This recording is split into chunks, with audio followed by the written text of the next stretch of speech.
नमस्कार। मैं रामचंद्र वर्मा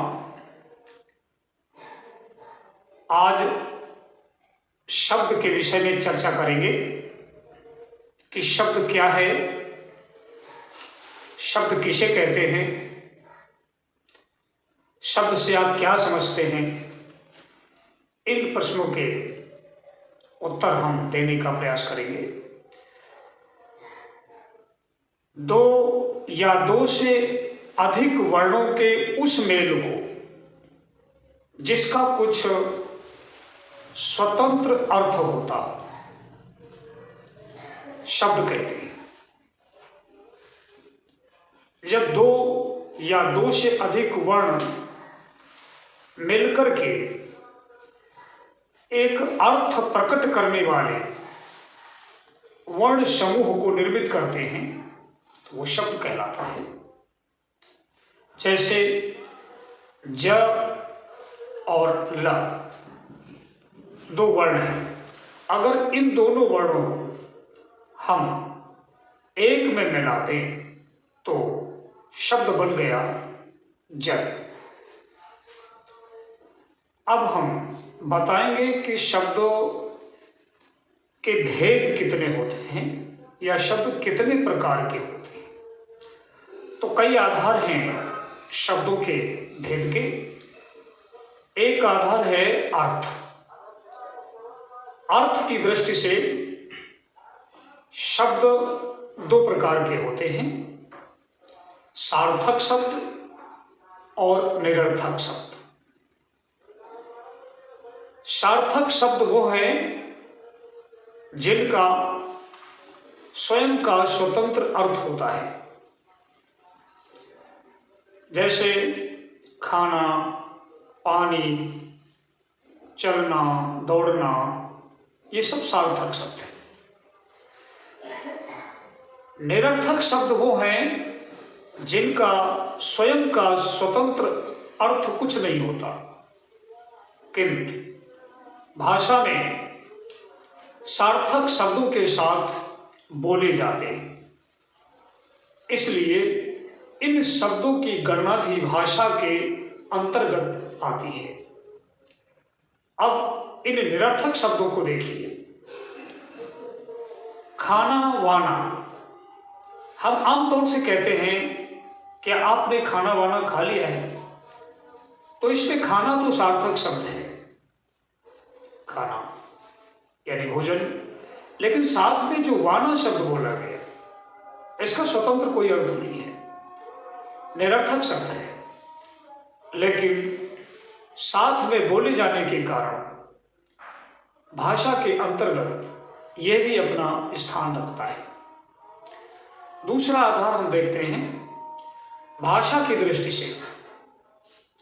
भाषा की दृष्टि से हिंदी भाषा में 4 प्रकार के शब्द हैं। तत्सम, तद्भव, देशज तथा विदेशी। तत्सम शब्द वह है जो संस्कृत भाषा से ज्यों के त्यों अर्थात बिना रूप परिवर्तित हुए हिंदी भाषा में प्रयुक्त हुए हैं, तत्सम कहलाते हैं। तत्सम अर्थात संस्कृत के शब्दों के समान ही इन्हें तत्सम शब्द कहते हैं। जैसे भिक्षा, शिक्षा, विद्यालय, ये संस्कृत से हिंदी में बिना रूप परिवर्तित किए हुए प्रयुक्त हुए हैं, ये तत्सम शब्द कहलाते हैं। तद्भव वो शब्द जो संस्कृत भाषा के शब्दों से ही बने हैं, लेकिन हिंदी भाषा में आते आते जिनका रूप परिवर्तित हो गया है, रूप में विकार उत्पन्न हो गया है, अर्थात जो संस्कृत के शब्दों के समान नहीं है बल्कि उन्हीं के बिगड़े हुए रूप हैं, तद्भव कहलाते हैं। जैसे भीख, सीख, ये शब्द हिंदी भाषा में आकर के परिवर्तित रूप में है, बदले हुए रूप में है, ये तद्भव कहलाते हैं।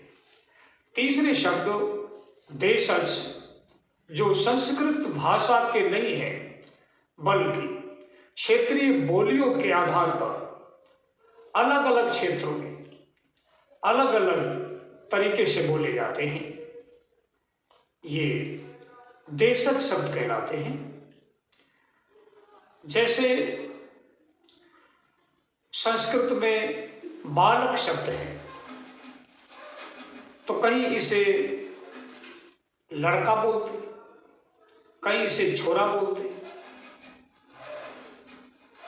तो जिस क्षेत्र में जो बोली बोली जाती है उस बोली के आधार पर ये शब्द क्षेत्र विशेष में, देश विशेष में बोले जाते हैं, देशज शब्द कहलाते हैं।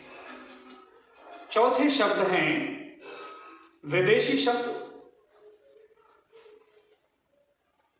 विदेशी संस्कृति और विदेशी भाषा के संपर्क में आने से एक भाषा से दूसरे भाषा में जो शब्दों का आदान प्रदान हुआ, तो चूंकि हमारे भारत देश में कई विदेशी संस्कृतियां, विदेशी जातियां आई, तो उनके साथ उनकी भाषा भी आई और उनकी भाषा से कुछ शब्द हमने अपनी हिंदी भाषा में प्रयुक्त करना प्रारंभ कर दिया और अब वो हिंदी में हिंदी के ही शब्द बन गए हैं। ऐसे शब्दों को विदेशी शब्द कहते हैं। ये विदेशी शब्द अरबी के हो सकते हैं, फारसी के हो सकते हैं, उर्दू के हो सकते हैं, अंग्रेजी के हो सकते हैं, और ये सब हिंदी भाषा में ग्राह्य हैं। उदाहरण के तौर पर जैसे कचहरी है, अदालत है, जज है, वकील है, ये विदेशी भाषा के शब्द हैं और अब हिंदी भाषा में ये उसी तरह मान्य है जैसे अपनी भाषा के ही शब्द हों। तो इस प्रकार हमने शब्द और शब्द के भेद आप लोगों के समझ रखे और ये शब्द का जो रूप है और शब्द का जो ये शब्द ज्ञान है, ये बहुत ही उपयोगी है और ये आप लोगों को अगर समझ में आया हो, अच्छा लगा हो, तो इस वीडियो को लाइक करें, शेयर करें और सब्सक्राइब करें। धन्यवाद।